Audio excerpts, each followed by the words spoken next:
Section B का जो अब हमारा प्रश्न आता है 6 क्वेश्चन, उसमें क्या दिया है, राइट एन ऐसे in about 150 words on any one of the flowing topics. तो हमें जो है 150 वर्ड्स में जो है यहाँ पर जो ऐसे दिया है उसके बारे में हमें लिखना है।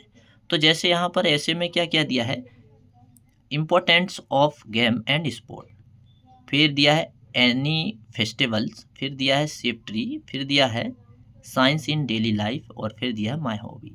तो ये यहाँ पर जो प्रश्न दिया है, तो ये प्रश्न हमेशा जो आता है वो क्या है, माय फेस्टिवल, ये ऐसे हमेशा आती है, और साइंस इन डेली लाइफ, ये आप दो ऐसे तैयार कर लीजिए तो बिल्कुल आपको जो है ऐसे में 5 to 5 मार्क फुल मिलेंगे। तो आपको ये तैयार रखना ही है।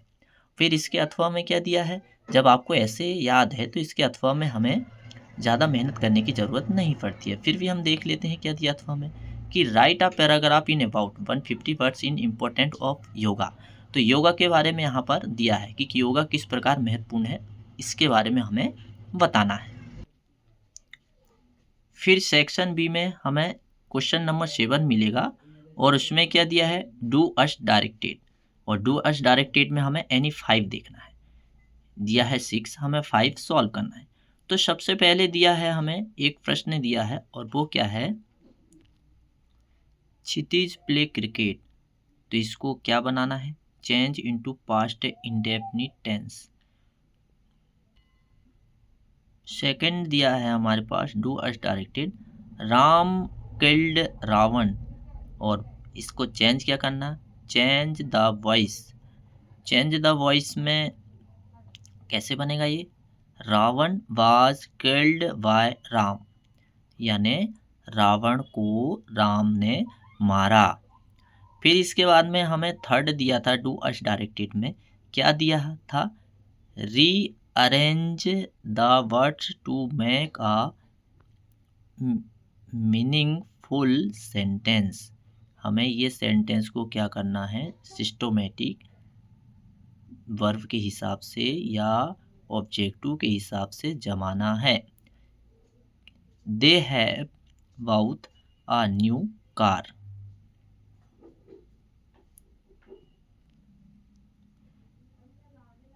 डू अस डायरेक्टेड में हम देखेंगे राम किल्ड रावण, और इसे क्या बनाना है, चेंज द वॉइस में।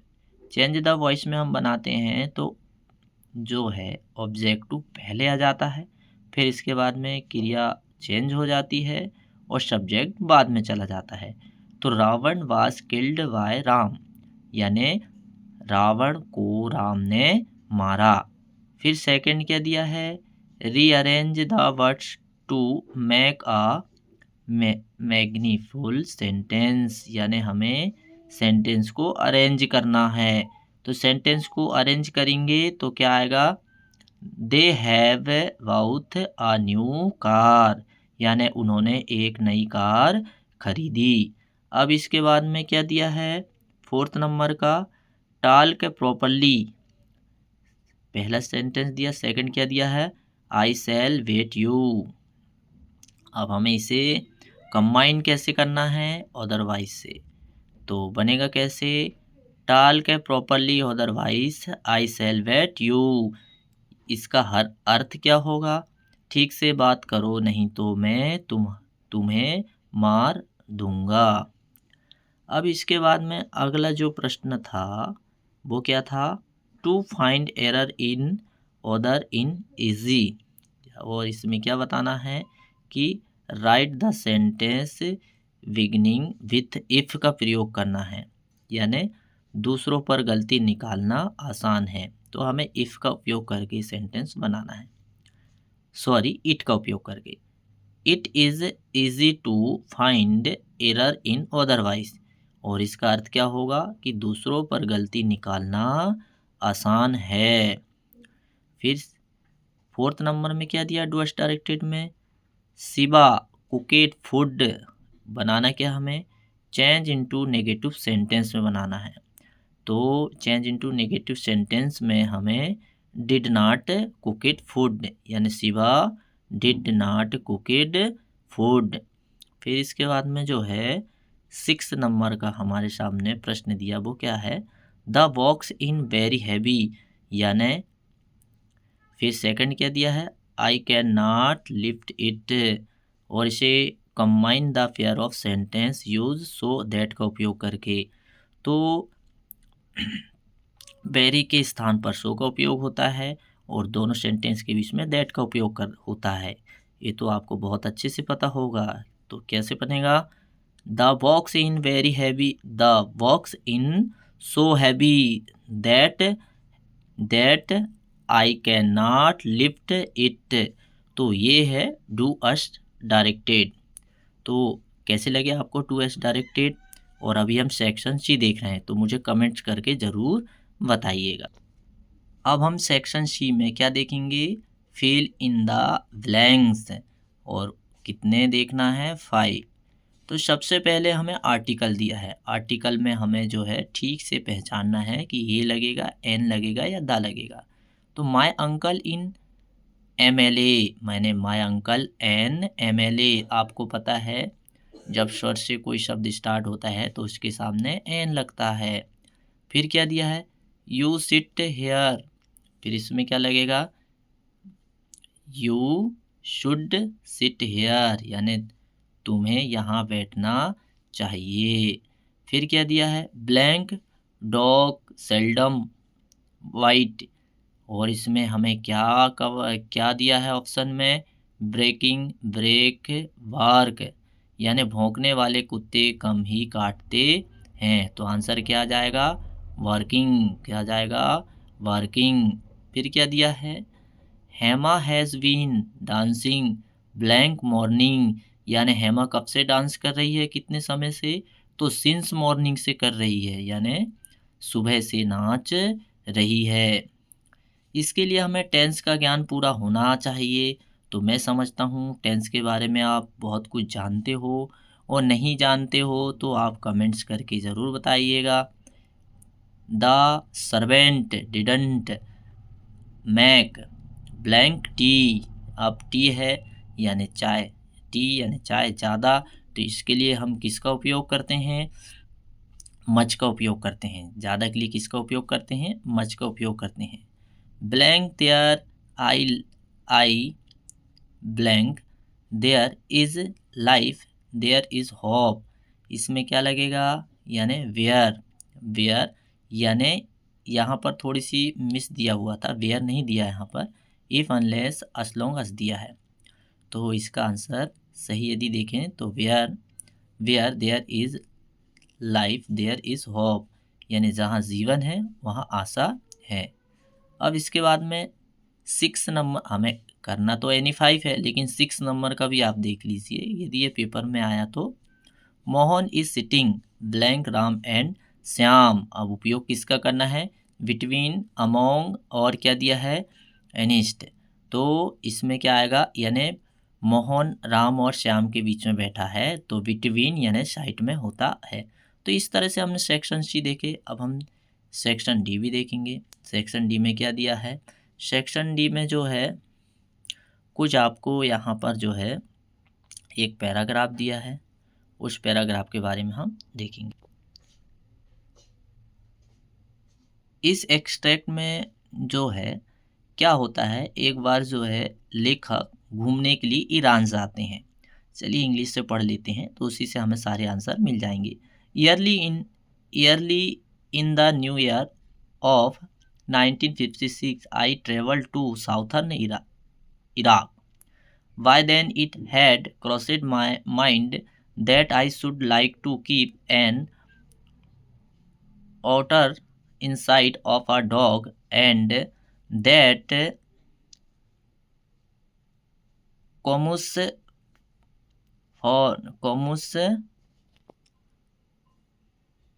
camus and range by water I stoned through from its door would be an immensely sustainable support for this experiment. When I casually mind mentioned this to a friend he has casually replied that I had better get one in the tigers marsh, for there they were as common as mosquitoes and were often tamed by the arvas. We were going to Basra to the consulate general to to collect it and answer our mail from Europe. At the consulate general, we found that my friend mail had arrived, but that mine had not.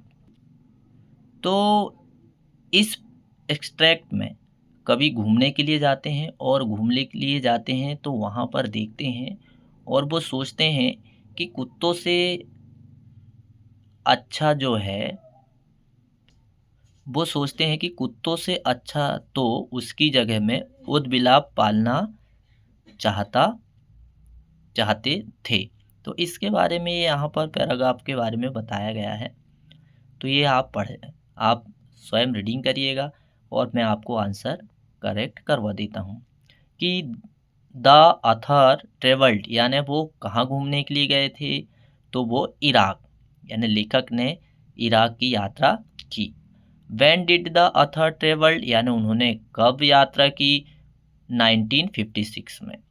फिर इसके बाद में क्या दिया है, the author wanted to keep an otter inside of आ, फिर उनके साइड में उन्होंने क्या देखे, आउटसाइड में डॉग देखे। तो ये यहाँ पर पैराग्राफ में दिया है। यहाँ पर बेलिंडा पोयम के बारे में दिया है और दिया क्या है, Belinda tickled him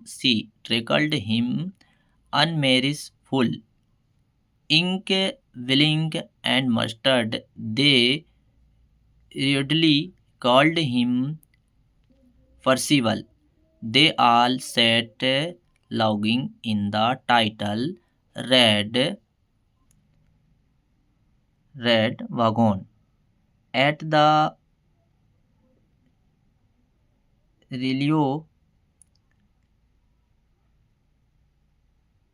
ट्रिलियो cowardly dragon. तो ये यहाँ पर इसका सार यदि हम देखें तो सार क्या दिया हुआ है कि बेलिंडा ने उसे गुदगुदाया, वह बहुत निडर था। इंक, ब्लिंक और मस्टर्ड ने उसे परसिवल कहा। वे सब छोटी लाल गाड़ी में बैठकर हंस रहे थे। असल में ट्रूलियो एक काया ड्रैगन था। तो यहाँ पर ड्रैगन के बारे में कुछ शब्द दिया हुआ है, उसकी विशेषता बताई गई है इस एक्सट्रैक्ट में। तो हम देखते हैं प्रश्न ने क्या क्या दिया था कि who is the poet of the above extract.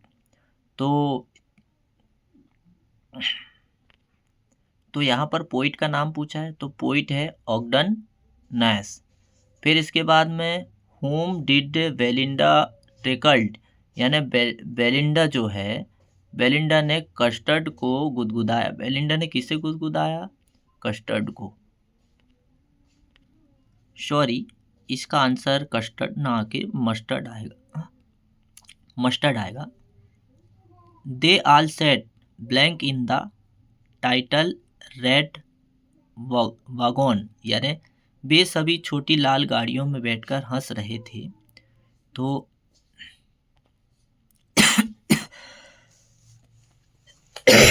Red wagon logging.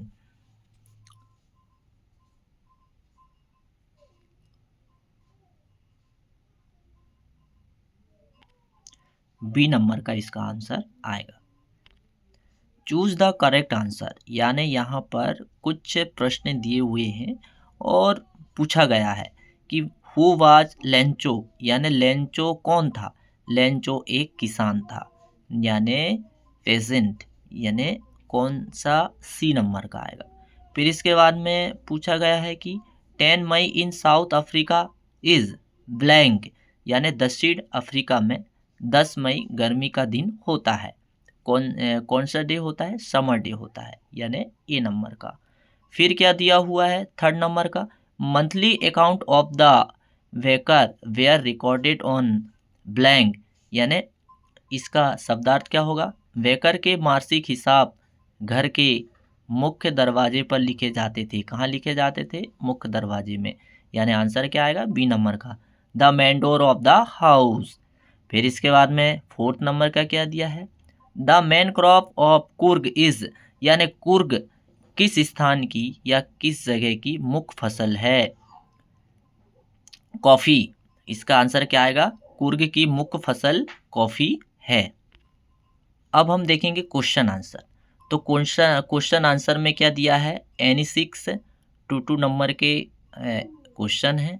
तो 6 में हमें जो है क्वेश्चन करना है और पर क्वेश्चन 2 मार्क के हैं। फिर इसमें दिए हैं लेंचो के बारे में पूछा गया है। ये आपको प्रश्न देखिए, जैक फ्रूट लाइक के बारे में पूछा गया है। ये सारे प्रश्न आपको दिए हुए हैं और 30 वर्ड्स में लिखना है। फिर इसके बाद में हमारे सामने जो है 12 नंबर का क्वेश्चन दिया है कि answer the flowing question in about 30 words any 2। इसमें 2 क्वेश्चन करना है और वो भी